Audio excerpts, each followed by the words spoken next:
is Easter in a pandemic. In other years, our church is full of people by now for our Easter vigil, but not tonight.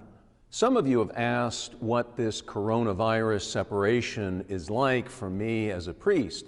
In most ways, it's probably a lot like yours, except I'm still able to receive communion. But if I could briefly sum up what's different on the negative side of my experience of this separation, I would say that, especially at Easter, it's probably a lot like what you married folks would feel like if you were separated from your spouse for a prolonged period. I realize that may sound a little odd or perhaps exaggerated to some of you, so let me take a few moments to try to explain. We started this Lent in what seems like eons ago with 2 holy hours focusing on the hot topic of the day, specifically the question of priestly celibacy after Pope Francis made his Amazon Synod statement that left priestly celibacy in place in the Amazon, at least for now. In our 2 holy hours, Father Stefan and I explained why we chose to be celibate priests. It was a difficult decision for both of us because we had both dated women we considered marrying. But choosing celibacy as a priest is not so much about giving up something as it is about giving yourself for something positive. Not so long ago, we commonly used to describe this positive self-giving of Catholic priests by saying that they married the church. When Father Stefan and I were ordained as priests, we took you, the church, the people of God, as our bride. We try to love you and organize our lives around you the way a bridegroom loves and organizes his life around his bride. Our love is celibate and far from perfect, but Christian love is the reason that we give ourselves to you this way.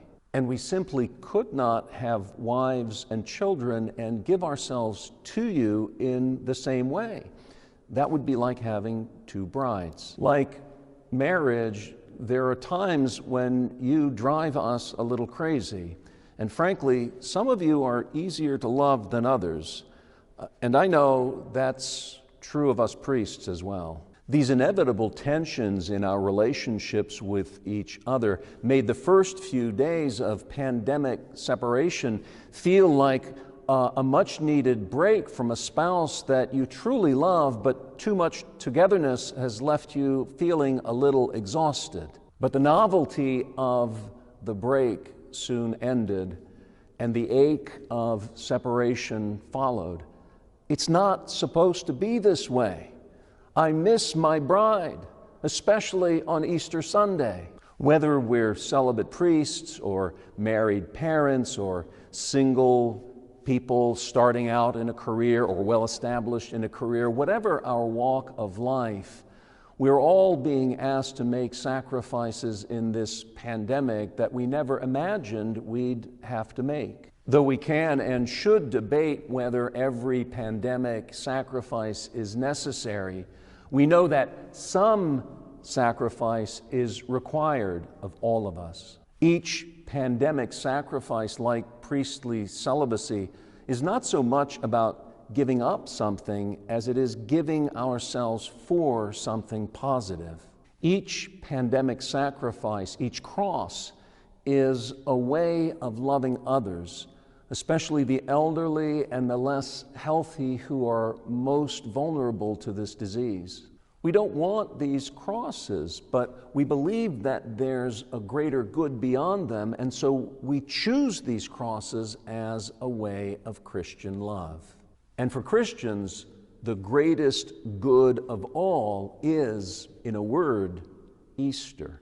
Easter is our belief that Jesus Christ rose from the dead and offers to share his life with us in his kingdom. Easter is the greatest good that gives the greatest meaning to every cross. Easter means that the place of loving sacrifice and death can become the source of new and unexpected life. Easter is not pie-in-the-sky escapism, but is our conviction that all love leads through the cross to a deeper reality where love endures and grows exponentially forever. Easter is why Christian martyrs chose death, and why priests choose celibacy, and why we choose separation in this pandemic, even on this, our holiest day.